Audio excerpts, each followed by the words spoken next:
Hello everyone, Afsha cooking vlog में आप सबका वेलकम है। उम्मीद है कि आप सब खैरियत से होंगे।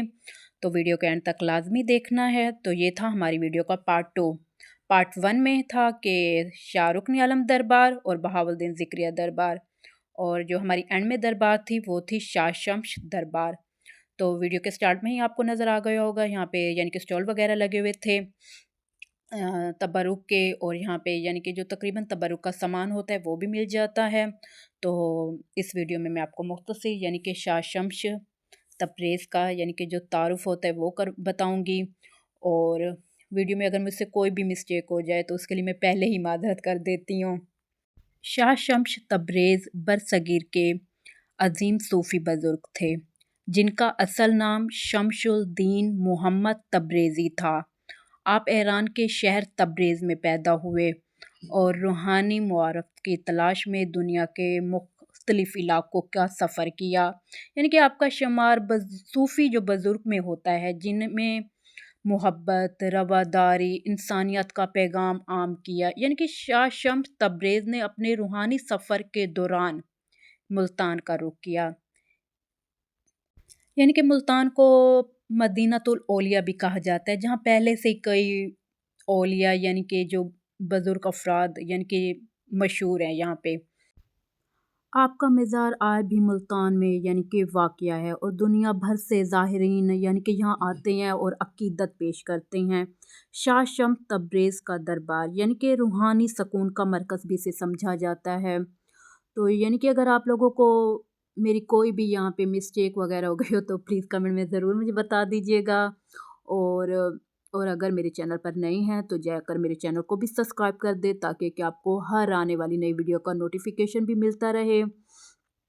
तो यहाँ पे जैसे कि आपको वीडियो में नज़र आ रहा है, तो यानी कि जुमेरात का, जैसे कि मैंने आपको पहली वीडियो में बता दिया था, दिन था, और यहाँ पे यानी कि लंगर वगैरह भी होते हैं। तो यानी यहाँ पे तकरीबन ही बहुत ज़्यादा रश था, और यहाँ पे यानी कि मजलिस वगैरह और ये भी होती हैं।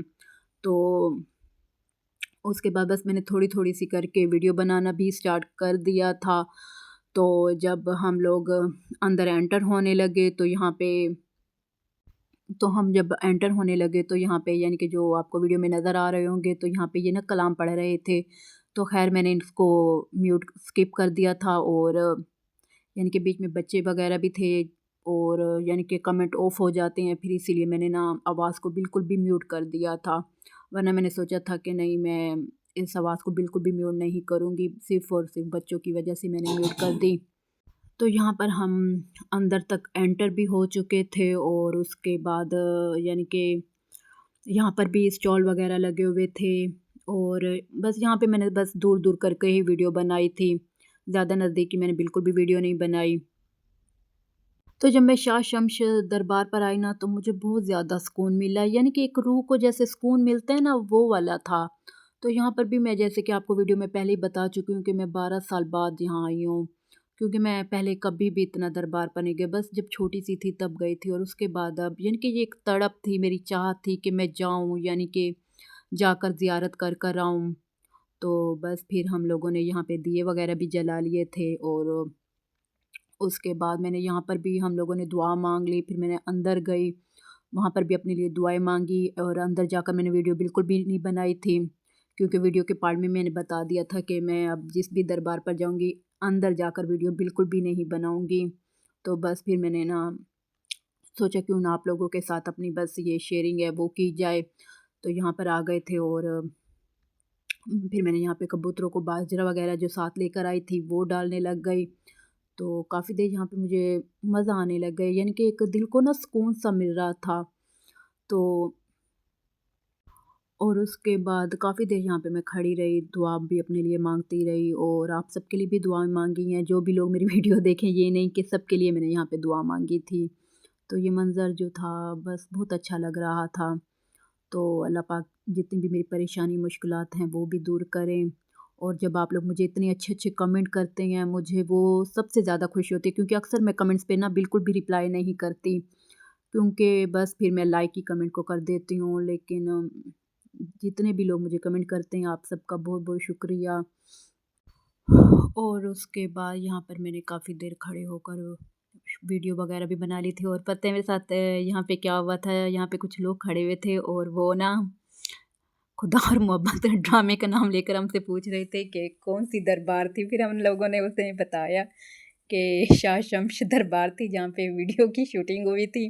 ये चीज़ मुझे बहुत हंसी आने लग गई कि इतने साल बाद भी लोग हमसे यही पूछ रहे थे कि खुदा और मोहब्बत ड्रामे की शूटिंग कहाँ हुई है।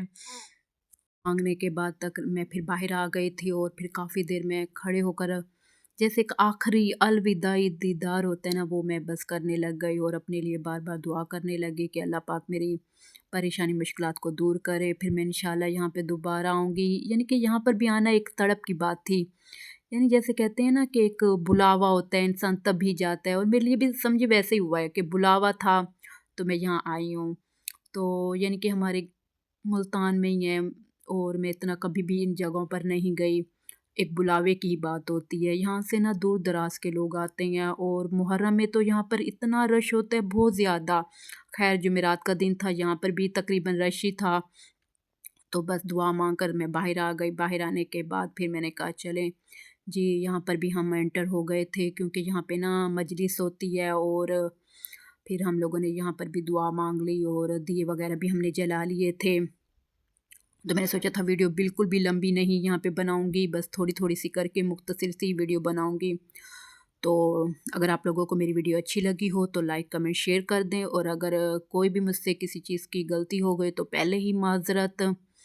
और यहाँ पर दुआ मांगने के बाद हम लोगों ने दिए भी जला लिए थे। और फिर यहाँ पर मैंने यानी कि जो अलम पड़े हुए थे, मैंने कहा यहाँ पर भी जाकर मैं अपने लिए दुआ मांग लेती हूँ। तो यहाँ पर भी हम लोगों ने दुआ मांग ली। दुआ मांगने के बाद फिर मैंने सोचा चलें जी अब हम घर वापस जाते हैं क्योंकि काफ़ी ज़्यादा टाइम हो चुका था। तो इंशाल्लाह हम आपको मिलेंगे नेक्स्ट व्लॉग में। तब तक के लिए बाय, अल्लाह हाफ़िज़।